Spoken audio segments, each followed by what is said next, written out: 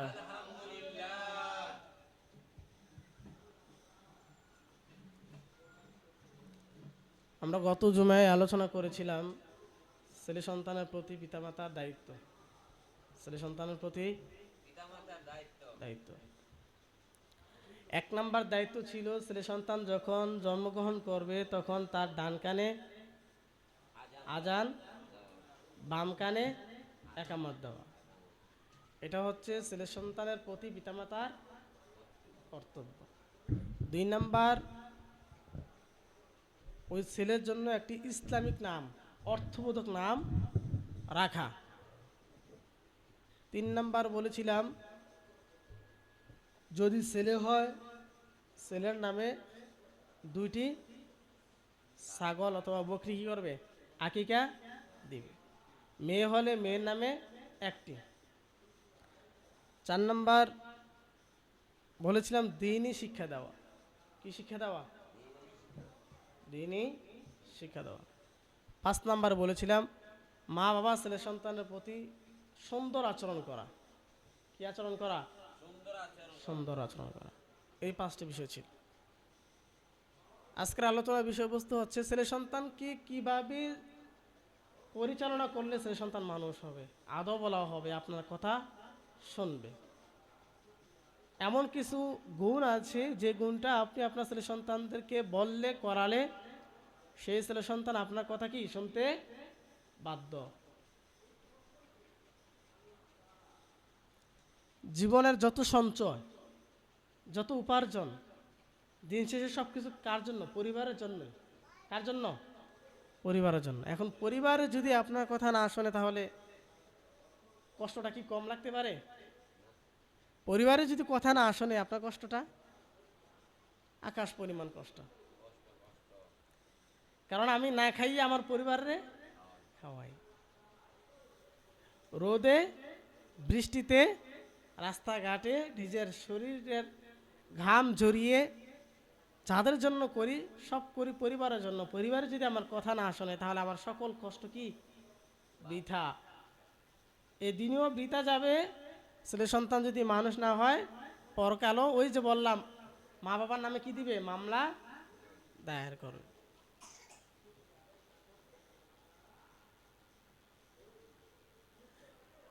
তাহলে মা বাবা ছেলে সন্তানের নামে কি করবে?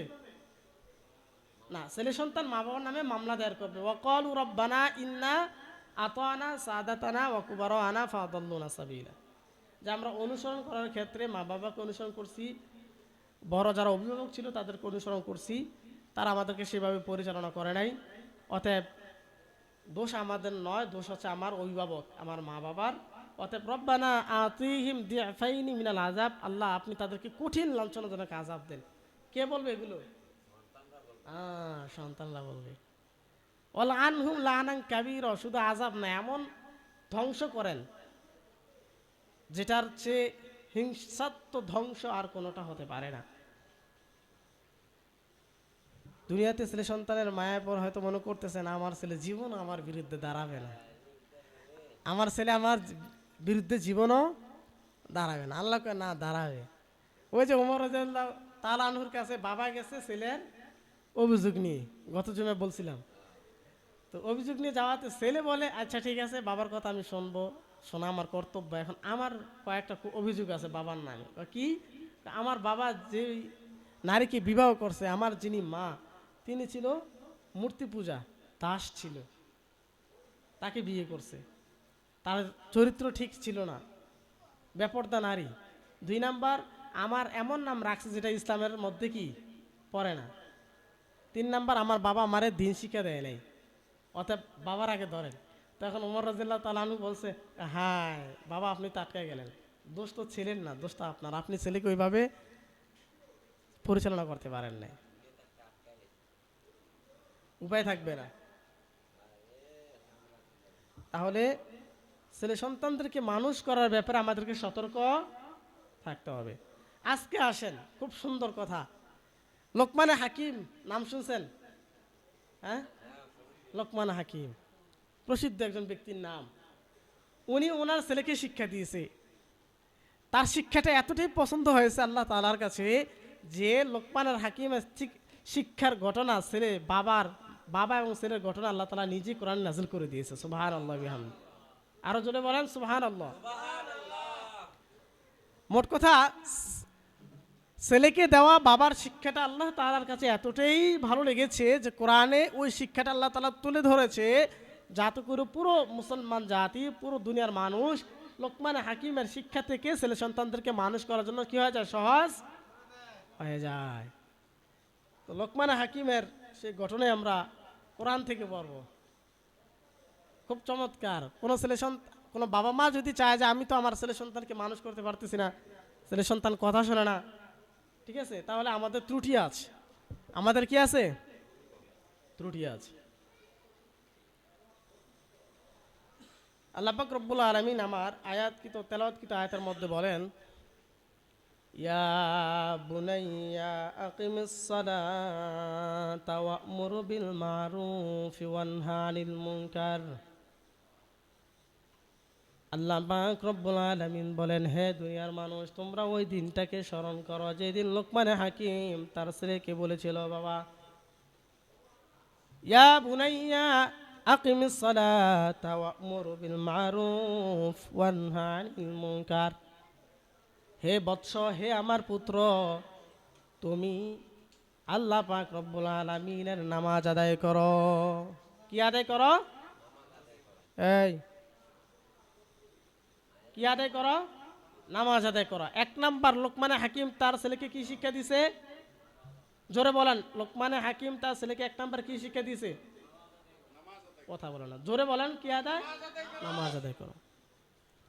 দুই নাম্বারে লোকমান হাকিম বলছে, ও ছেলে আমার, ওয়া'মুর বিল মারুফ ওয়ানহা আনিল মুনকার। সৎ কাজ করবা, সৎ কাজের আদেশ দিবা, অসৎ কাজ থেকে মানুষদেরকে ফিরাবা। আল্লাহু আকবার। এই শিক্ষা কে দিতেছে? লোকমান হাকিম তার ছেলেকে। লোকমান হাকিম তার ছেলেকে শিক্ষা দেয়, ও বাবা আমার, ইয়া বুনাইয়া আকিমিস সালাতা ওয়া'মুর বিল মারুফ ওয়ানহা আনিল মুনকার। এক নাম্বার, নামাজ আদায় করবা। দুই নাম্বার, ওয়া'মুর বিল মারুফ ওয়ানহা আনিল মুনকার। সৎ কাজ করবা, সৎ কাজের আদেশ দিবা এবং মানুষকে অসৎ কাজ থেকে নিষেধ করবা। আল্লাহু আকবার। তাহলে লোকমান হাকিম তার ছেলেকে বলে, এক নম্বরে নামাজ আদায় করো। শিক্ষা, এটা কিন্তু প্রত্যেকটা বাবা মায়ের কর্তব্য। এটা লোকমান হাকিম যে শিক্ষা দিয়েছে, সেই শিক্ষাটাই ছেলে সন্তানদেরকে মা বাবা দিবে। আর যদি না দিতে পারে তাহলে মা বাবা আটকে যাবে। মা বাবা কি হয়ে যাবে? আমল দিয়ে কোনো লাভ হবে না। এক নাম্বার শিক্ষা কি? নামাজ। লোকমান হাকিম কি বলছে তার ছেলেকে? দুই নাম্বার বলছে সৎ কাজ করবা, সৎ কাজের আদেশ দিবা, অসৎ কাজ থেকে মানুষদেরকে বিরত রাখবা, নিজে কি বিরত থাকবা। তারপরে লোকমান হাকিম বলেন, তিন নাম্বার, ওয়াসবির আলা মা আসাবাক। ও সন্তান, তোমার উপরে যে বিপদ আল্লাহ তাআলার পক্ষ থেকে আসবে, ওই বিপদের সময় তুমি ধৈর্য ধারণ করবা। সুবহানাল্লাহ। কি করবা তুমি? যখন বিপদ তোমার উপর আসবে তখন তুমি কি করবা? ধৈর্য ধারণ করবা। এই শিক্ষা লোকমান হাকিম কাকে দিচ্ছে? ছেলেকে। প্রথমে বলেছিলাম যে লোকমান হাকিমের এই শিক্ষাটা, ছেলেকে দেওয়া শিক্ষাটা আল্লাহ তাআলার কাছে এতটাই ভালো লেগেছে যে কোরআনের মধ্যে আল্লাহ তাআলা নাজিল করে দিয়েছে। সুবহানাল্লাহ। কোরআনের মধ্যে জায়গায় পাওয়াটা কি এটা চাটিখালি কথা? অত সহজ না। তাহলে এক নাম্বার বলে তুমি নামাজ আদায় করো। দুই নাম্বার, ওয়া'মুর বিল মারুফ ওয়ানহা আনিল মুনকার।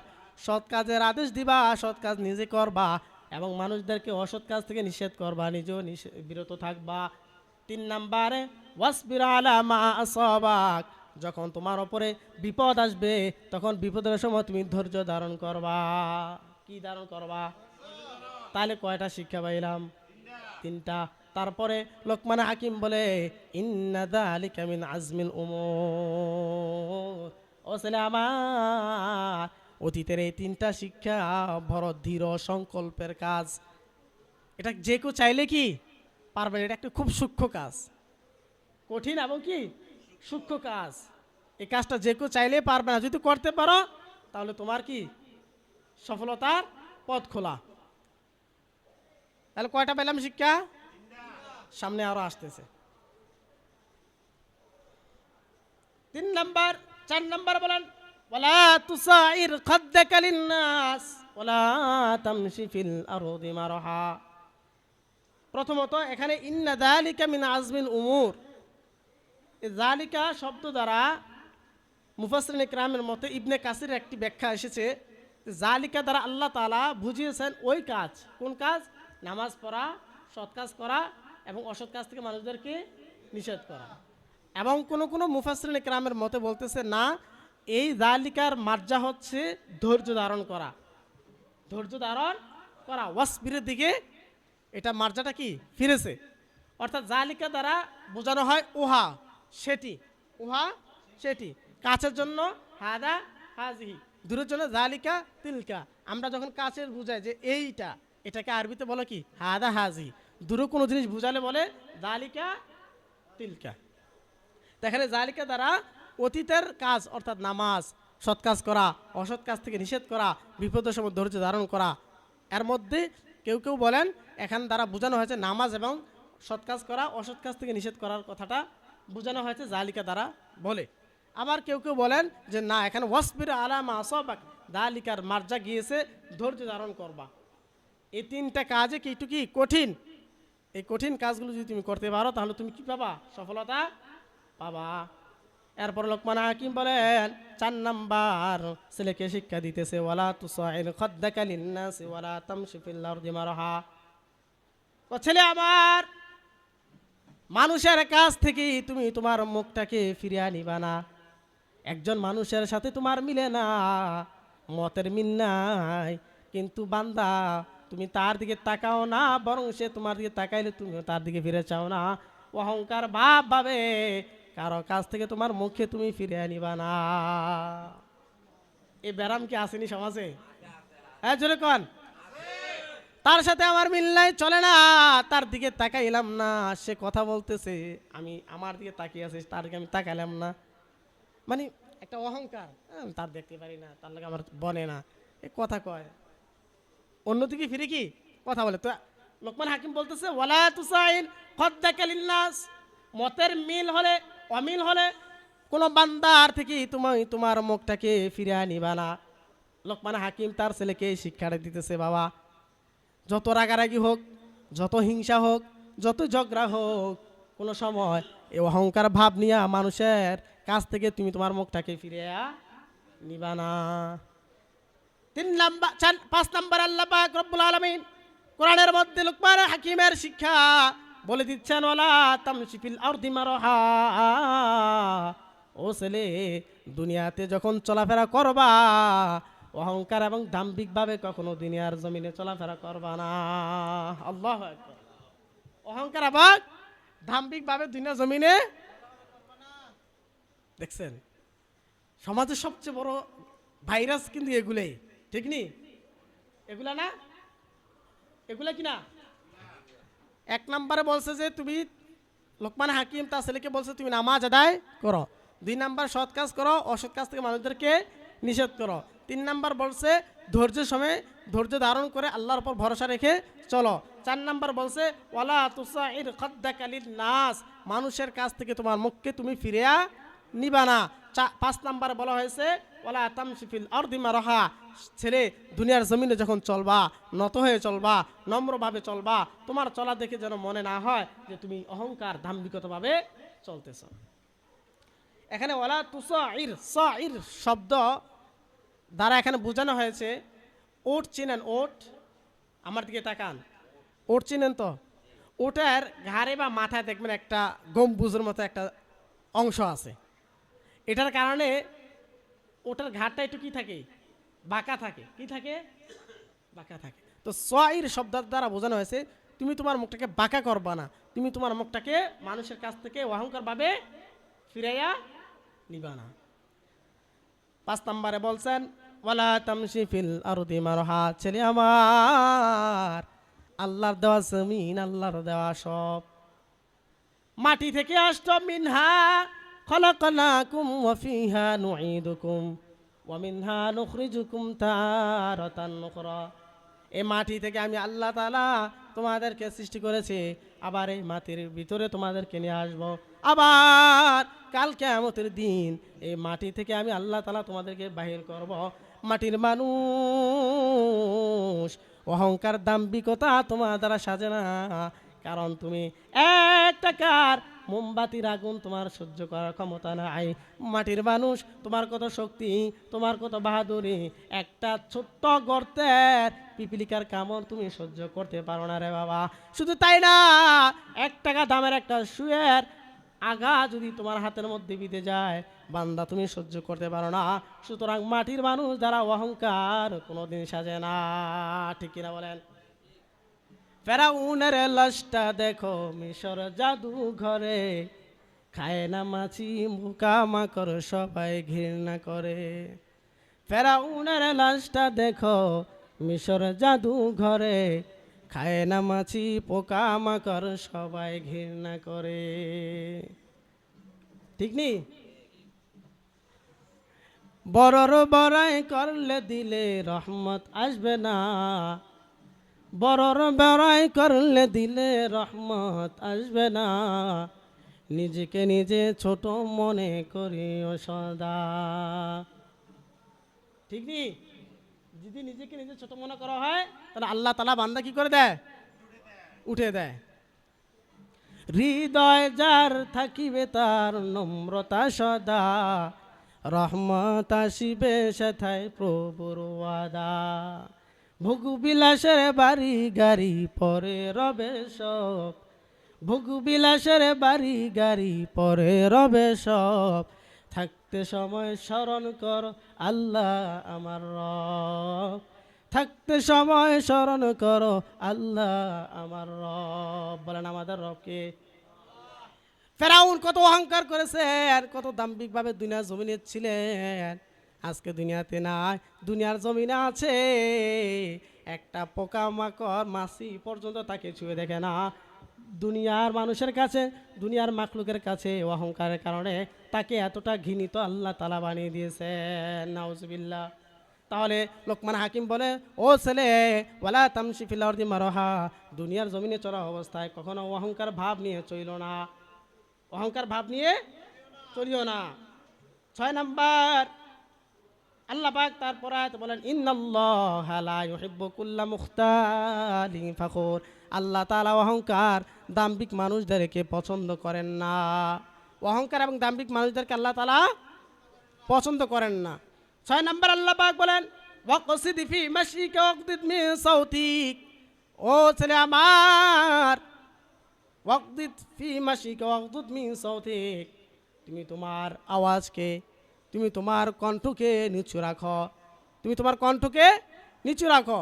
ইন্না আনকারুল আসওয়াতি লা সাউতুল হামির, আওয়াজ যার যে প্রাণীর বড় হয় সে তো হয় গাধা। আল্লাহ কি কয়? আওয়াজটা যে প্রাণীর সবচেয়ে বেশি সে কি?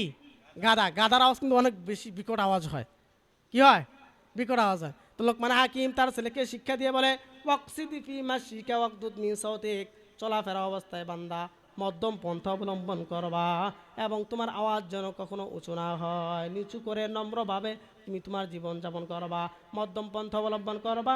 দুনিয়াতে কোরআন হাদিসে যত বিধিবিধান আছে আল্লাহ তাআলা সব জায়গায় বলেছেন দুনিয়ার দিন ইসলামটাকে পালন করার ক্ষেত্রে তোমরা মধ্যম পন্থা অবলম্বন করো। মধ্যম পন্থা কোনটা? বান্দা তুমি ডানে দেখো, এই পথে গেলে আমি অসৎ কাজ হয়ে যাব, বন্ধের কাজে চলে যাব, বামে গেলে আমি খারাপ কাজে দিয়ে চলে যাব, বাকি রয়েছে সামনের পথ, এই সোজা পথের নেকের কাজের দিকে অগ্রসর হয়ে তুমি চলতে থাকো। সেই পথটা হচ্ছে ইহদিনাস সিরাতাল মুস্তাকিম, সহজ সরল সঠিক পথের দিশা বান্দা আমি আল্লাহ তাআলা তোমাকে দিয়ে দিব। সাদ্দিদু ওয়াকারিবু ওয়াকদু ওয়ারহু, ওয়াকারিবু ওয়াকদু ওয়ারহু, ওয়া শাইউম মিনাদ দুলজি ওয়াল কাসদাল কাসদা তাবলুগু। আল্লাহ রাসূল সাল্লাল্লাহু আলাইহি সাল্লাম বলেন, দুনিয়ার দিন ইসলামটাকে পালন করার ক্ষেত্রে তোমরা মধ্যম পন্থা অবলম্বন করো, বেশি বাড়াবাড়ি করবা না, বেশি ছাড়াছাড়ি করবা না, সুতরাং মধ্যম পন্থা অবলম্বন করো। আর যদি মধ্যম পন্থা অবলম্বন না করো, রাসূল আমার সাল্লাল্লাহু আলাইহি ওয়াসাল্লাম বলেন তার শাস্তি কি জানো? ইয়াকুম ওয়াল গুলুওয়া ফিদ্দীন, দুনিয়ার ক্ষেত্রে যদি, দিন ধর্ম ইসলামের ক্ষেত্রে যদি তোমরা বাড়াবাড়ি করো, ফাইন্নামা, মনে রাখবা যারা বারে করে ইয়াকুমুল গুলুওয়া ফিদ্দিন, তারা ধ্বংস হয়ে যাবে, তারা পথভ্রষ্ট হয়ে যাবে। ফাইন্নামা আহলাকা মান কানা ক্বাবলাকুমুল গুলুউ ফিদ্দিন, তোমাদের পূর্বপুরুষ যারা ছিল তারা বাড়াবাড়ির কারণেই ধ্বংস হয়ে গেছে। নাউজুবিল্লাহ। তাহলে লোকমান হাকিমের দেওয়া শিক্ষা থেকে আমরা কয়টি শিক্ষা পেলাম? 7টি। কয়টি শিক্ষা বলেন? 7টি। 1 নাম্বার, ছেলে সন্তানদেরকে মানুষ করতে হলে, ছেলে সন্তানদেরকে মানুষ করে গড়ে তুলতে হলে লোকমান হাকিমের দেওয়া ছেলের প্রতি দেওয়া কয়টি শিক্ষা? 7টি। তার আগে আরেকটি গিয়েছে, সে হচ্ছে 8টি। 1 নাম্বার হচ্ছে ছেলে সন্তানকে তাওহীদের শিক্ষা দিবা এবং শিরিক যেন আল্লাহ তাআলার সাথে না করে সেজন্য তাওহীদের শিক্ষা কি দিবা। 2 নাম্বার হচ্ছে নামাজের শিক্ষা দিবা। 3 নাম্বার হচ্ছে সৎ কাজের আদেশ, অসৎ কাজ থেকে নিষেধ করার শিক্ষাটা দিবা। 4 নাম্বার বলছে কি বলছে? ওয়ালা তুসাইর খাদ্দাকা লিন-নাস, যে মানুষের সাথে কথা বলার সময় তোমার মুখটাকে অহংকারের সাথে ফিরিয়া নিবা না। 5 নাম্বার বলছে ওয়ালা তামশি ফিল আরদি মারহা, যখন রাস্তাঘাটে চলাফেরা করবা অহংকারের সাথে চলবা না, বিনয়ের সাথে চলবা, মুরব্বি দেখলে সালাম দিবা, ছোট থেকে স্নেহ করবা, পর্দার সাথে চলবা। এই হচ্ছে কি ছেলের প্রতি লোকমান হাকিমের শিক্ষা। 6 নাম্বার বলছে ওয়াকসিদ ফি মাশিকা ওয়াগদুদ মিন সাউতিক, দুনিয়ার ধর্ম পালন করার ক্ষেত্রে তুমি মধ্যম পন্থা অবলম্বন করো। তারপরে 7 নাম্বার বলছে, 7 নাম্বারটা কি ছিল বলে না? 7 নাম্বার বলছে তুমি তোমার আওয়াজকে নিচু করো, তুমি তোমার আওয়াজকে নিচু করো। মানুষ হিসেবে তোমার আওয়াজটা কি হবে? নিচু হবে। তোমার আওয়াজ যারা যেন অন্য মানুষ কি কষ্ট না পায়। আবু বকর সিদ্দিক রাদিয়াল্লাহু আনহু কত বড় সাহাবী, রাত্রে নিবিড় রজনীতে, হ্যাঁ, তাহাজ্জুদের নামাজের সময় তার এই বাড়ির পাশে আঙ্গিনাতে একটু হাঁটাহাঁটি করতেছে। এর মধ্যে একজন সাহাবী দেখেন যে আবু বকর সিদ্দিক রাদিয়াল্লাহু আনহু পায়ের মধ্যে জুতা নাই, কি নাই? জুতো নাই। তো বলতেছে আপনি এই মরুভূমির প্রান্তর মধ্যে এত উত্তপ্ত গরম জায়গা, তার মধ্যে আপনি খালি পায়ে হাঁটতেছেন, কারণটা কি? কয় এই রাতের নির্জন গভীরে সবাই ঘুমায়, দুনিয়া সব মানুষ ঘুমাইতেছে, আমি আবু বকর চিন্তা করতেছি যদি জুতা নিয়ে যদি এই পাথর মরুভূমির মধ্যে আমি হাঁটি, আমার এই জুতার খট করে আওয়াজে কোন মানুষের না জানে ঘুম ভেঙে যায়। আল্লাহ, হ্যাঁ, আবু বকর কইছে নবীর পরে আবু বকর সিদ্দিক রাদিয়াল্লাহু তাআলা আনহুর আমল যদি এক পাল্লা রাখা হয়, গোটা দুনিয়ার সারা দুনিয়ার মানুষের এক আমল নামা যদি এক পাল্লা রাখা হয়, তারপর আবু বকর সিদ্দিক রাদিয়াল্লাহু তাআলা আনহুর আমল নামার পাল্লা। সে আবু বকর রাত্র নিবিড় রজনী তাহাজ্জুদ নামাজ পড়া খালি পায়ে মরুভূমির প্রান্তরে পাথরের মধ্যে কি হাঁটতেছে। একজন সাহাবী জিজ্ঞাসা করলো আপনি এই গরম উত্তপ্ত মরুভূমির মধ্যে জুতা ছাড়া হাঁটেন কেন? তিনি বলেন আমি তো ভয় করি আমার এই জুতার আওয়াজে, খটখট আওয়াজে পাথরের মধ্যে স্পর্শ লাগার কারণে যে আওয়াজ হবে, সে আওয়াজ থেকে না জানি কোন মানুষের ডিস্টার্ব হয়, না জানি কোন মানুষের নামাজের ক্ষতি হয়, না জানি কোন মানুষের ঘুম ভেঙে যায়। আজকে তো আমরা মানুষের কষ্ট পাইলো কি পাইলো না এটা দেখি না, খেয়ালও করি না। নামাজে বলেন এবং কি কথাবার্তা বলেন, চলনে বলেন, মানুষকে কষ্ট দিয়ে চলি। মনে রাখবেন মানুষকে কষ্ট দিয়ে আপনার কোনো আমল কবুল হবে না। মানুষকে কষ্ট দিয়ে আপনার কোনো আমল কি হবে না? কবুল হবে না। মানুষকে কষ্ট দিয়ে জীবনে কোনো আমল কি হবে না? কবুল হবে না। এজন্য সবসময় খেয়াল করতে হবে মানুষকে কষ্ট দেওয়া যাবে না। আল্লাহ পাক রব্বুল আলামিন আমাদের প্রত্যেককে ছেলে সন্তানকে লোকমান হাকিমের শিক্ষায় শিক্ষায়িত করার তৌফিক দান করুন, সকলে আমিন। ওয়া আখিরু দাওয়ানা আলহামদুলিল্লাহি রাব্বিল আলামিন। ওয়াসসালামু আলাইকুম ওয়া রাহমাতুল্লাহি ওয়া বারাকাতুহু।